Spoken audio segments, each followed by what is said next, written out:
In today's video, I'm going to teach you how to grey out part of a picture in PowerPoint 365. This is a useful technique when you want to draw attention to a specific area of your image by reducing the emphasis on the rest. It's quick, effective, and can be done in just a few simple steps. First, you'll want to begin by navigating to the Microsoft PowerPoint for the web.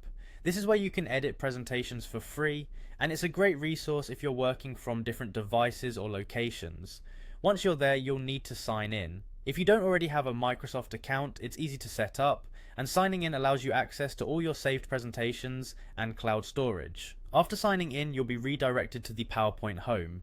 Here you can see all your recent files and create new presentations. Browse through the list or search for the presentation in which you want to grey out part of a picture. Simply click to open the desired presentation. Don't worry if you can't find it right away, there's a helpful search bar at the top for easy access. Now that you have your presentation open, navigate to the slide that contains the image you want to edit. Once you've located the image, click on it. This action will bring up the picture tools in the ribbon at the top of your window, which houses many useful tools for editing your image. Next, on the Picture Tools Format tab, find the Color drop-down menu. Go ahead and click on it to reveal a range of color options.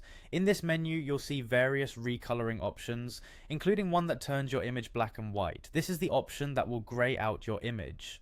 Selecting this option may apply the effect to the entire image, but don't worry, you can adjust this. If you need to grey out only specific parts of your image, consider using shapes and transparency tools. You can create a shape such as a rectangle and adjust its fill to grey, then place it over the part of the image you'd like to grey out. You can also adjust the transparency of this shape to ensure the underlying image is still visible if needed. By following these easy steps, you can focus attention on specific areas of your pictures in PowerPoint presentations. It's a simple yet powerful way to enhance your slides and draw your audience's eyes where you want them. Thanks for watching, and happy editing.